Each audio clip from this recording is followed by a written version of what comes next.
ششم مضمون اردو سبق نمبر 2 حضرت عمر فاروق رضی اللہ۔ حضرت عمر فاروق رضی اللہ مسلمانوں کے دوسرے خلیفہ تھے۔ خلیفہ یعنی بادشاہ۔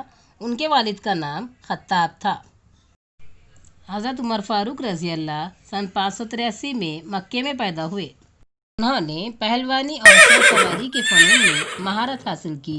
شہ سواری یعنی گھوڑے کی سواری کر انہوں نے پڑھنا لکھنا بھی سیکھا۔ حضرت عمر رضی اللہ تجارت کرتے تھے۔ تجارت کے سلسلے میں انہوں نے دور دراز کے سفر کیے اور دولت کمانے کے علاوہ علم اور تجربہ بھی حاصل کیا۔ حضرت عمر رضی اللہ کا شمار عرب کے سرداروں میں ہوتا تھا۔ شروع میں عرب کے دوسرے سرداروں کی طرح انہوں نے بھی اسلام کی دعوت کو قبول نہیں کیا بلکہ اس کی شدید مخالفت کی، لیکن اللہ نے حضرت عمر رضی اللہ کے دل کو پھیر دیا۔ چنانچہ حضرت محمد صلی اللہ علیہ وسلم کی خدمت میں حاضر ہو کر انہوں نے اسلام قبول کر لیا۔ جب دشمنوں کا ظلم و ستم حد سے بڑھ گیا تو اللہ کے رسول نے ہجرت کا حکم دیا۔ حضرت عمر فاروق رضی اللہ نے اعلانیہ مکے سے مدینہ ہجرت کی۔ اعلانیہ یعنی ظاہر کرتے ہوئے۔ حضرت عمر فاروق رضی اللہ نے مدینے میں بھی حضرت محمد صلی اللہ علیہ وسلم کا ہر موقع پر ساتھ دیا اور اسلام کی حفاظت کے لیے تن من دھن کی بازی لگا دی۔ حضرت ابوبکر صدیق رضی اللہ کی وفات کے بعد حضرت عمر فاروق رضی اللہ خلیفہ ہوئے۔ حضرت عمر رضی اللہ کی خلافت کی مدت 10 برس 6 مہینے اور 4 دن ہے۔ ان کی خلافت کے دور میں اسلامی حکومت بہت وسیع ہوتی گئی۔ اتنی بڑی حکومت کو سنبھالنے کے لیے انہوں نے ایک باقاعدہ نظام قائم کیا۔ مفتوحہ ملکوں کو صوبوں میں تقسیم کر کے ہر صوبے کے انتظام اور نگرانی کے لیے ایک عامل مقرر کیا۔ مفتوحہ یعنی فتح کیا ہوا۔ بیت المال، عدالت، آبپاشی، فوج اور پولیس کے محکمے قائم کیے۔ شہر آباد کروائے۔ آباد کروانا یعنی بسانا۔ نہریں کھدوائیں۔ مہمان خانے تعمیر کروائے۔ فوجی چھاونیاں بنوائیں۔ جیل خانے بنوائے اور مردم شماری کروائی۔ مردم شماری کرنا یعنی کسی علاقے میں رہنے والے افراد کی گنتی کرنا۔ مکاتب قائم کیے۔ مکاتب یعنی مکتب کی جمع مدرسے۔ حضرت عمر رضی اللہ کی ہدایت پر صلاح و مشورے کے بعد ہجرت کے واقعوں کو بنیاد بنا کر ہجری کیلنڈر کی ابتدا کی گئی۔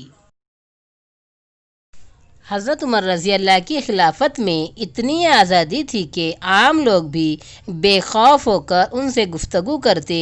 گفتگو کرنا یعنی بات چیت کرنا اور اپنی ضرورتیں بیان کرتے تھے۔ حاجت مند یعنی ضرورت مندوں کے لیے ان کا دروازہ ہر وقت کھلا رہتا تھا۔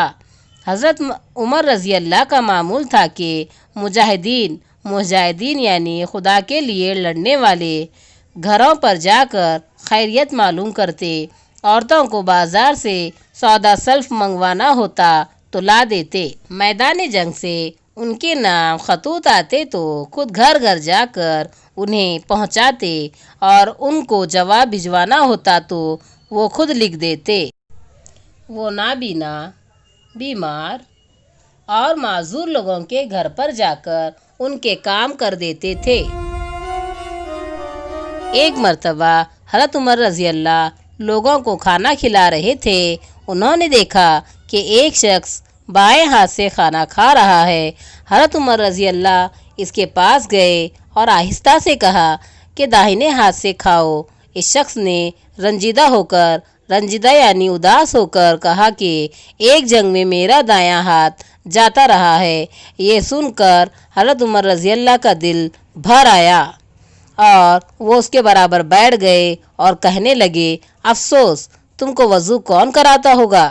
تمہارا سر کون دھلاتا ہوگا؟ کپڑے کون پہناتا ہوگا؟ پھر حضرت عمر رضی اللہ نے اس معذور شخص کے لیے ایک نوکر مقرر کر دیا اور معذور شخص کو